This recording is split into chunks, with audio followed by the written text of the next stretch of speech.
اعوذ باللہ من الشیطان الرجیم بسم اللہ الرحمن الرحیم فقضاہن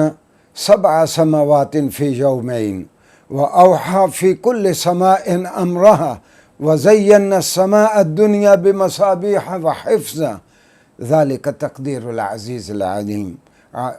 اور یہ حامیم سجدہ کی آیت نمبر 12 ہے۔ ناظرین گرامی، جو تخلیق کائنات کے بارے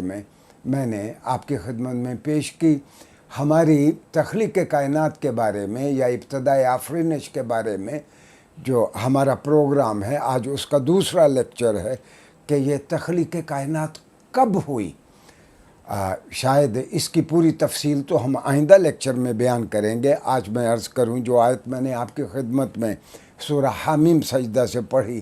اس کا ترجمہ یہ ہے کہ اللہ نے 2 روز میں 7 آسمان بنا دیے اور ہر آسمان کو اس کا قانون اور اس کا کام بتا دیا، اس کا فنکشن بتا دیا ہر آسمان کو۔ اور اللہ کہتا ہے کہ آسمان دنیا کو ہم نے چراغوں سے مزین کر دیا اور آسمان دنیا کو ہم نے محفوظ بنا دیا، اور یہ منصوبہ اور یہ ایسٹیمیشن اور یہ کام ایک بہت بڑی ذات کا ہے جو بہت زبردست ہے اور بہت علیم ہے۔ ناظرین گرامی، کارگہ حیات اور کائنات کی تخلیق کب ہوئی، قرآن کریم نے اس وقت کا تعین نہیں کیا۔ بائبل اور توریت میں اس کا تذکرہ ملتا ہے، لیکن آج ہمارا موضوع خاص طور پر یہ ہوگا کہ ہماری زندگی کے جو وقت کے پیمانے ہیں، وہ آخری زندگی میں ہمارے وقت کے جو پیمانے ہوں گے، یہ اور ریئلم ہے، یہ اور دنیا ہے، اور آخرت کی ہیر آفٹر کی دنیا بالکل مختلف ہے۔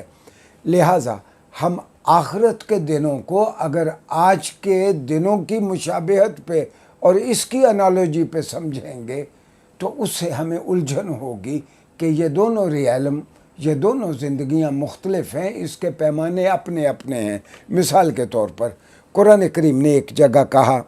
وَإِنَّ يَوْمًا عِنْدَ رَبِّكَ كَأَلْفِ سَنَةٍ مِّمَّا تَعُدُّونَ، یعنی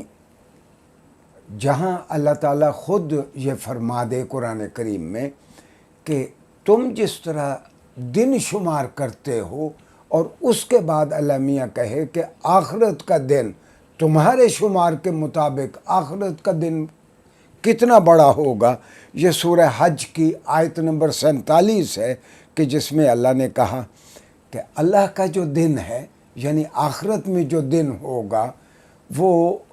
جو ہمارے حساب سے 1000 سال بنتا ہے، اس کے مطابق آخرت میں ایک دن ہوگا۔ ہاں، ایک اور جگہ اللہ تعالیٰ نے فرمایا کہ تعرج الملائکۃ والروح الیہ فی یوم کان مقدارہ 50,000 سنۃ۔ سارے مفسرین کی رائے یہ ہے کہ یہ آیت خاص طور پر قیامت کے دن کے بارے میں اتری ہے، اور یہ سورہ المعارج کی آیت نمبر 4 ہے، جس کا ترجمہ یہ ہے کہ اس دن فرشتے اور روح الامین سیدنا جبریل امین وہ اوپر تشریف لے جائیں گے، اور اس ایک دن کی جو مقدار ہوگی، جو ہمارے یہاں سالوں کی مقدار ہے، اس کے مطابق وہ 50,000 سال کے برابر وہ ایک دن ہوگا، اور یہ قیامت کا دن ہوگا جس دن ساری مخلوق کا اللہ تعالیٰ خود حساب لے گا، ساری مخلوق کا اللہ تعالیٰ خود حساب لے گا۔ اور حقیقت یہ ہے کہ یہ کب ہوگا، یہ راز اللہ تعالیٰ نے اپنے پاس رکھا ہے۔ اور جس طرح میں نے عرض کیا کہ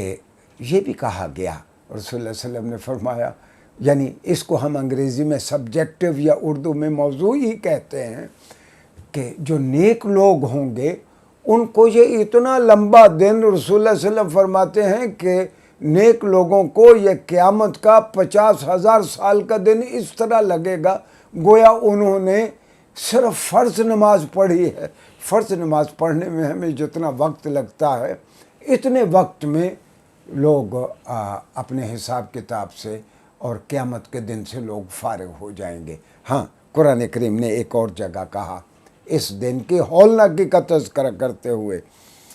فَكَيْفَ تَتَّقُونَ إِن كَفَرْتُمْ يَوْمًا يَجْعَلُ الْوِلْدَانَ شِيبًا، سورہ مزمل کی آیت نمبر 17 ہے۔ قرآن نے کہا اس دن پھر تم کس طرح بچ سکو گے، جس دن وہ دن اتنا بڑا ہوگا کہ چھوٹے چھوٹے بچے بھی بوڑھے ہو جائیں گے۔ جس طرح میں نے عرض کیا کہ پہلے سورہ معارج کی آیت میں کہا گیا کہ قیامت کا دن 50,000 سال کے برابر ہوگا۔ ناظرین، اگلے لیکچر میں ہم اس کا جائزہ لیں گے کہ ہماری تعلیمات میں کیا